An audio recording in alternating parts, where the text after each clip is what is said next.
Well, Gina, and I have some nice pictures for all of you of the northern lights, which were viewable from parts of Arizona last night. Now, you've probably heard about this geomagnetic storm that was producing the aurora borealis.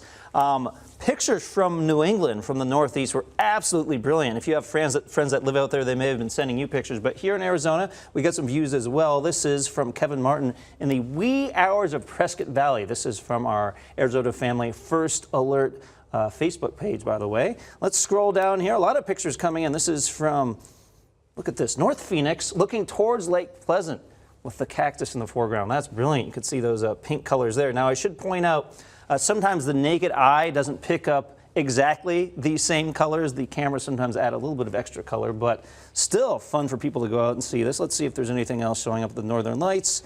Yeah, how about this? The superstitions. Beautiful here with more pink and red colors there in the background. Now, if you're wondering if you might be able to see these again tonight, there is a chance that geomagnetic storm still in effect, so that could produce more colors. In terms of advice and the timing, well, anytime after sunset and before sunrise, look to the north and get away from as much light as possible. The more light you have around here, like porch lights, car lights, things like that, the harder it is to see the beautiful colors of the northern lights. All right, let's change gears here over to weather. And currently in Phoenix, we are sitting at 79. That's not so bad for a morning here in Arizona. 66 in Sedona. We're at 39 in Flagstaff. So kind of fall-like chilly temperatures showing up across parts of the high country. 41 for the Grand Canyon. Kingman at 70 and 71 for Tucson. So that ridge of high pressure, which has been annoying us for many, many weeks, finally starts to break down.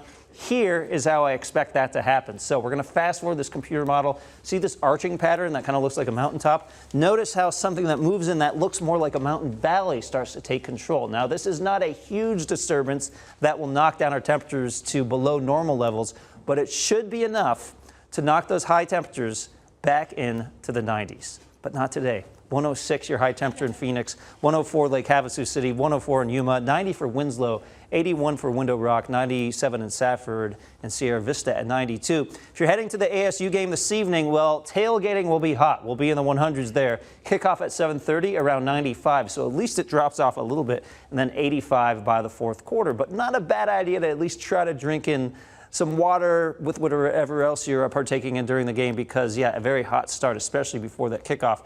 If you're curious about the Cardinals at Packers game, not because you're going to be experiencing weather, but you're just curious of how it might affect the game, we're in the 50s with a chance of showers. Kind of breezy. Breezes out of the northwest, 15 to 20. Could that affect the kicking game? Maybe it could. Maybe it could. I'm going to stay away from the sports predictions and go back to weather. Prescott looking at 80s the next few days, 84 by Sunday. Heber, low 80s today, tomorrow, and then upper 70s by Sunday. And for Pine Top, low 80s today, 82 on Saturday, and 81 on Sunday. More triple digits the next few days, but finally we get to around 100 on Monday. So that's a close call. It is possible that our first double-digit high temperature could be on Monday over the next few days. And then, look at that, 99 on Tuesday, Wednesday at 98, and then 94 on Thursday.